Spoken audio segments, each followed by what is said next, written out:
नमस्कार।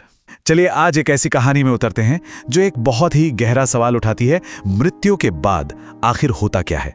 ये कहानी हमें मिलेगी एक प्राचीन ग्रंथ में और ये विरासत और मुक्ति के बारे में हमें बहुत कुछ सिखाएगी।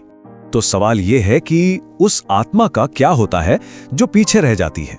मतलब ये एक ऐसा सवाल है ना जो हम सबके मन में कभी ना कभी तो आता ही है। अगर किसी का अंतिम संस्कार ठीक से ना हो पाए तो क्या होता है उस आत्मा का। आज की हमारी कहानी हमें इसी रहस्यमय सवाल के जवाब की तरफ ले जाएगी। और इस सवाल का जवाब हमें मिलता है प्राचीन गरुड़ पुराण में, एक धर्मी राजा और एक बहुत ही तड़पती हुई आत्मा की कहानी के जरिए। तो चलिए देखते हैं कि इन दोनों की मुलाकात हमें क्या सिखाती है। तो कहानी की शुरुआत होती है एक राजा के जंगल में हुए एक अजीब से आमना सामना से। कहानी हमें ले जाती है महोदय नाम के एक नगर में, जहां के राजा थे बब्रुवाहन।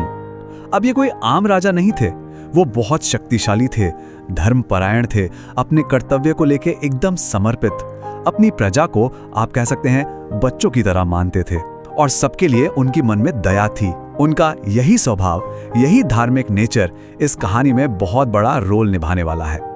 तो होता यूं है कि एक दिन राजा शिकार के लिए जंगल में जाते हैं और एक हिरन का पीछा करते करते वो इतना घने जंगल में पहुंच जाते हैं कि अपनी सेना से ही बिछड़ जाते हैं।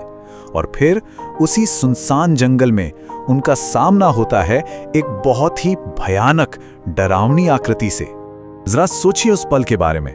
एक तरफ है राजा बब्रुवाहन जो शक्तिशाली हैं, धर्मी हैं, जीवन से भरपूर, और दूसरी तरफ है वो प्रेत जो बेचारा असहाय है, पीड़ा में है, फंसा हुआ है। एक तरफ उम्मीद है तो दूसरी तरफ पूरी तरह से निराशा। यही वो पल था जिसने पूरी कहानी को ही पलट कर रख दिया।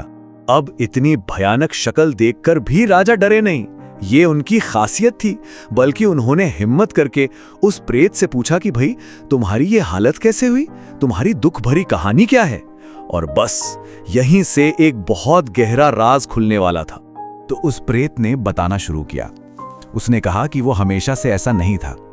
अपने पिछले जन्म में वो सुदेव नाम का एक व्यापारी था, वैदिश नगर का रहने वाला, और वो एक बहुत ही धर्म को मानने वाला, दान पुण्य करने वाला इंसान था।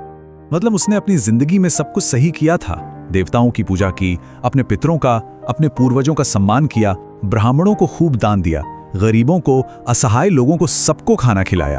तो फिर सवाल वही है कि इतने अच्छे काम करने के बाद भी उसका ऐसा भयानक हर्ष क्यों हुआ। और यही सवाल राजा के मन में भी गूंज रहा था कि भाई जीवन भर इतने अच्छे काम किए, लेकिन फिर भी आत्मा इस तरह इस दर्दनाक रूप में फंसी हुई है। आखिर क्यों, क्या वजह हो सकती है इसकी। और तब उस प्रेत ने अपनी पीड़ा की असली वजह बताई। उसने कहा, मेरा कोई बेटा नहीं है, ना कोई दोस्त, ना कोई रिश्तेदार जो मेरे मरने के बाद मेरे अंतिम संस्कार कर सके, और उनके बिना 100 अच्छे कर्म भी बेकार हैं। सोचिए, यही थी असल जड़। उसका कोई नहीं था जो उसकी और्ध्वदैहिक क्रिया, मतलब मृत्यु के बाद के जो रिचुअल्स होते हैं, उन्हें पूरा कर पाता। और गरुड़ पुराण यही कहता है कि इन संस्कारों के बिना आत्मा को मुक्ति मिलना लगभग नामुमकिन है। लेकिन कहते हैं ना, जहां समस्या है वहां समाधान भी होता है। तो उस प्रेत ने राजा को सिर्फ अपनी तकलीफ ही नहीं बताई, बल्कि उससे बाहर निकलने का रास्ता भी सुझाया। प्रेत ने राजा से बहुत उम्मीद से कहा, अगर मेरे लिए नारायण बलि की जाए तो मेरा ये प्रेत रूप, ये प्रेतत्व खत्म हो जाएगा। ये मैं पक्के तौर पर जानता हूं। पर यह कोई सीधी सादी पूजा नहीं थी, ये एक पूरी प्रक्रिया थी।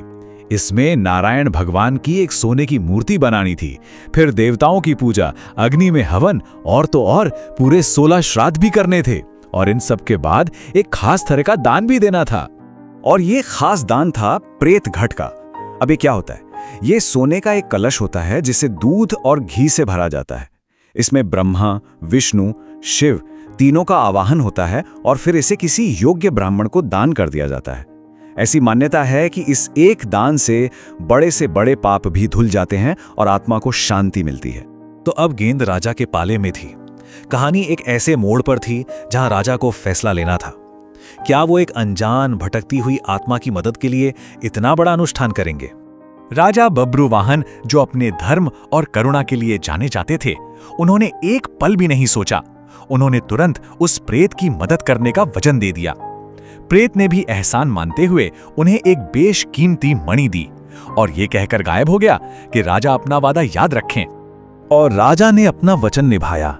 वो वापस अपने नगर पहुंचे और सुदेव की आत्मा की शांति के लिए उस प्रेत के बताए एक एक निर्देश का पालन करते हुए सारे पवित्र अनुष्ठान पूरे विधि विधान के साथ संपन्न किए। तो सवाल यह है कि राजा के इन पुण्य कर्मों का नतीजा क्या निकला? क्या सुदेव की आत्मा को वो मुक्ति मिली जिसका वो शायद सदियों से इंतजार कर रहा था? जी हाँ, बिल्कुल।